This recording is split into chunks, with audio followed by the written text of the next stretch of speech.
My name's Kyle Wigg, and I teach second grade at Mark Twain Elementary, and my research project is called Summer Learning Loss, the Problem and Some Local Solutions. The purpose of my research was to locate any loss within the district from spring to fall to show summer learning loss, to explore and evaluate current programs available to counter summer learning loss, and to suggest some new cost-effective solutions for the area.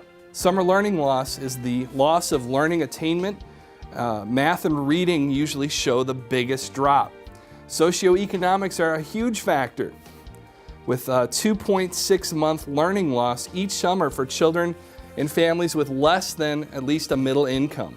In schools where there's 80% or more free and reduced lunch, they're showing 40% more loss in the reading assessment from spring to fall than schools who have 20% or less free and reduced lunch. 46.8% of students in the area are on free or reduced lunch. 4,700 students statistically are affected by summer learning loss. We spend about $8,000 on student education per student each year. By 9th grade, 3 years of learning attainment will be lost in those 4,700 students, which is $24,000 worth of education, if you want to think of it that way, that we have lost during those years. The best research solutions all have to do with the library. The library summer reading program is highly effective. The Reading Bridge summer tutoring program has been proven to be very effective. Both programs are free and located in libraries in Sioux Falls. Other programs available locally include summer school for 15 days, Kids Inc. activities. Summer library in schools have been shown to draw kids into the school and read. Some future solutions. The best researched solutions include a summer book bag, including at least 12 books, a college student tutor program, an extended school year of at least 35 days or more, an open Title I school library, a tutoring program modeled after the Reading Bridge program, having school reading goals. The big thing is that families need to take advantage of the programs that are there. They need to be marketed well to the families so families know what are available, and they need to be free so everybody can use them. Hello, I am Barbara Dowling. I'm Sue Parrott. We're going to discuss our summer research project for you. During the 2011-2012 school year, iPads were introduced to 10 early childhood teachers. During this pilot project, the teachers collected data on the use of iPads on children's learning. The majority of previous research focuses on passive media usage and screen time. New research has become a thriving area of study as interactive media continues to pervade children's lives and as the technology itself continues to evolve. iPads were first introduced in April of 2010. This summer research project cross-referenced existing research with the findings of our early childhood teachers in their use of iPads. The more salient findings are: Math. Research indicates that interactive technology allows children to engage in mathematical processes usually placed in the K-6 curriculum. Experiment More provides novel techniques for exploring concepts, resulting in representing complex patterns in a variety of ways with greater detail and more mathematically accurate images. Teachers found children were able to understand more complex math concepts and transfer these skills into daily activities. Literacy. Research indicates language and literacy are major strengths of interactive technology use. It incorporates more complex fluent speech and has positive impacts on phonemic and phonological awareness, letter recognition, increased vocabulary, and concepts of story and print. Our children were able to compare and contrast traditional books with an e-book, understand alliteration, phonemic awareness, and letter recognition. Our dual language learners more readily repeated letters and letter sounds when using the Elmo's ABCs. E-books allowed teachers to bridge between the children's primary language and English. Curriculum alignment. Alignment of interactive technology used to the high scope curriculum identified by teachers occurred through the use of instant studio video revisiting as a tool for recall time, problem solving, and behavior management. This allows children to reflect and expand their understanding in different modalities and at different social and cognitive levels.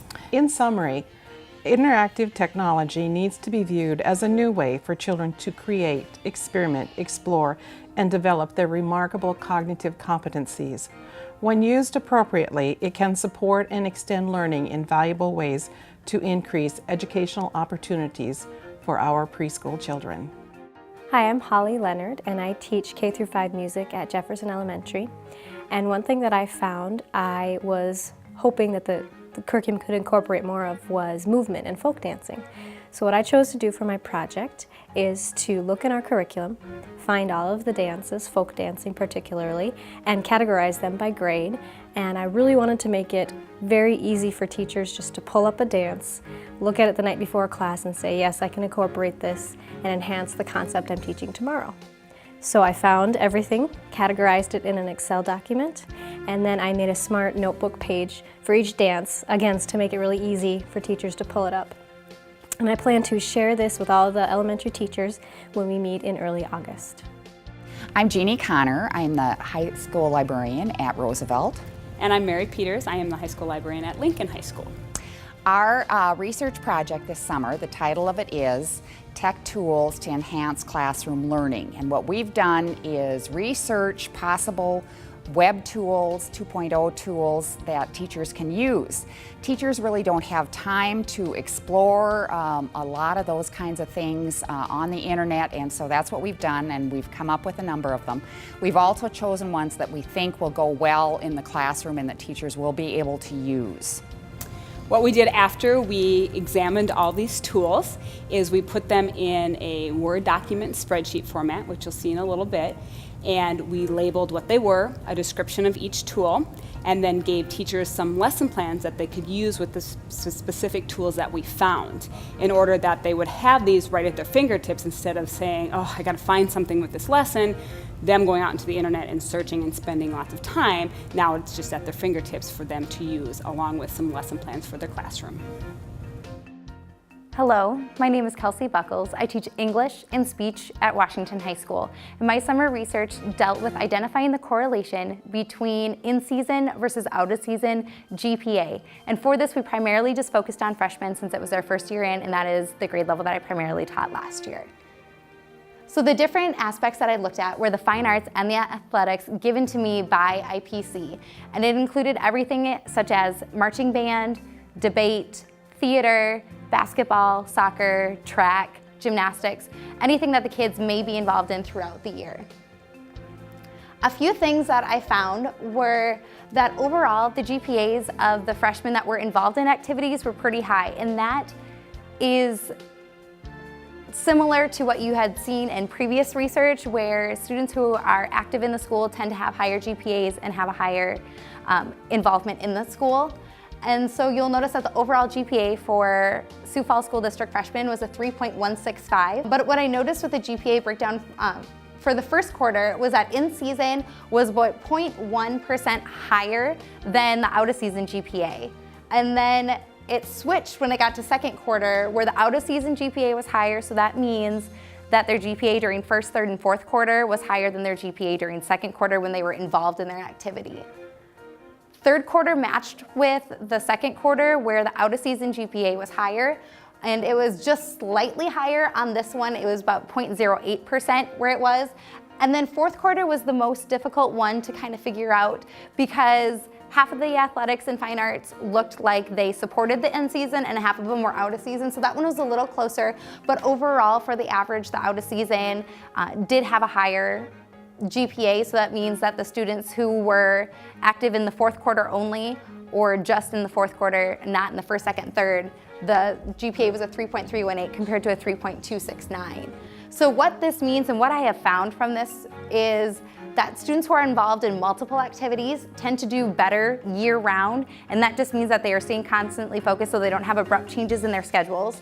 But overall, what I found is that when you look at it in general, the in-season and out-of-season GPA doesn't vary that much, but when you break it down per quarter, you notice that the students who are involved during the middle of the school year tend to have a higher out-of-season GPA. So that means that we really need to find a way to focus in that middle of the school year and bring them up to the level where they have shown us they are capable by their previous GPAs.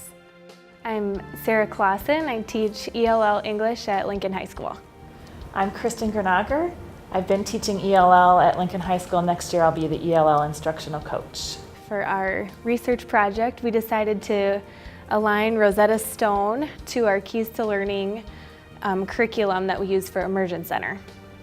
And then in addition to that, we also decided to tie it in with the Brain Pop ESL that the district has also provided, so that students have lots of extra reinforcement with the lessons in Keys to Learning. So what we did was we went into Rosetta Stone, and each level has 4 units and 4 lessons in each unit. So we looked through each lesson, so a total of 16 lessons, and figured out where they went with the Keys to Learning curriculum.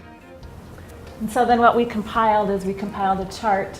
So we have the page numbers and chapters in the Keys book, and then next to that we have the Rosetta Stone units and lessons, the topic that's covered in both, and then the corresponding Brain Pop lesson.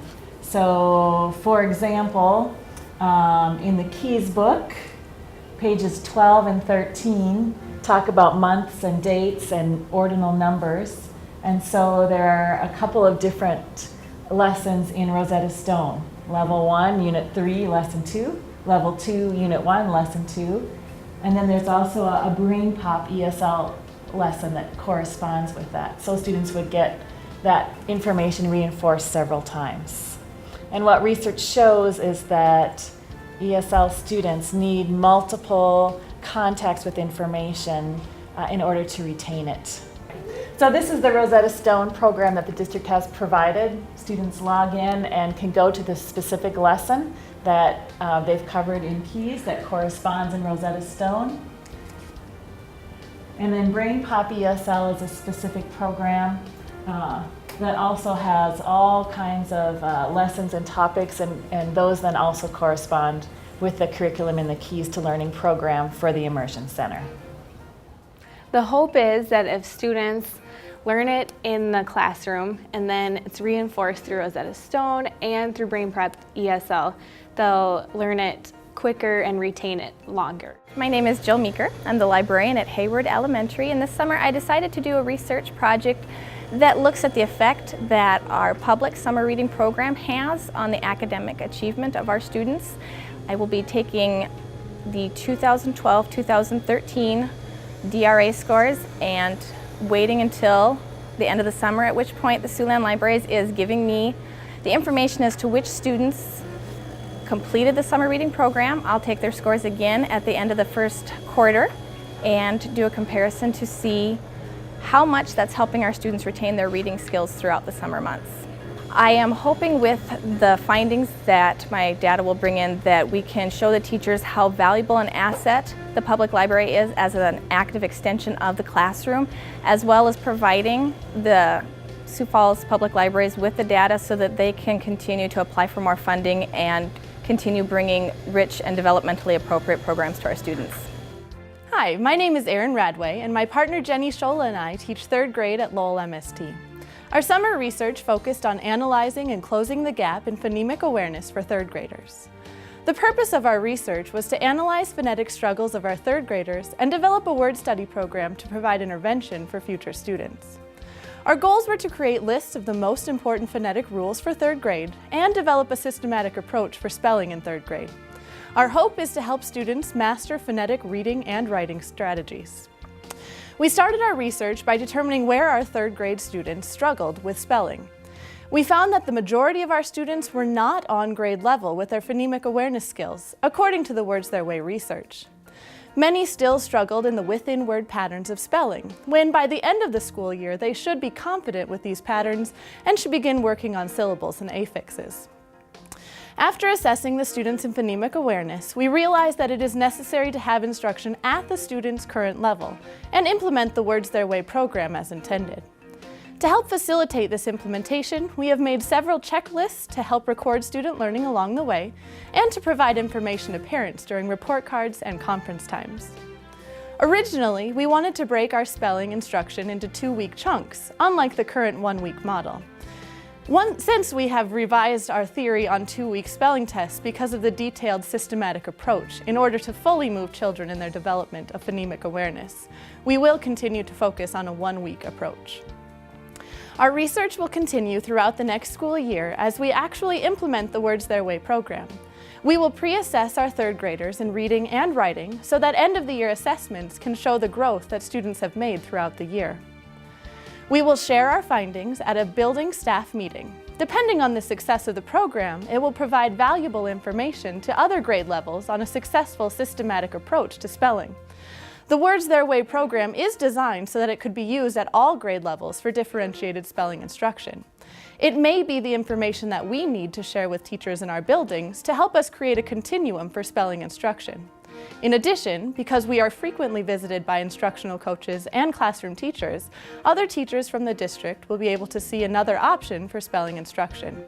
Thank you so much for the opportunity to research Words Their Way. We are excited to implement these new teaching strategies and assess the program's effectiveness this upcoming fall.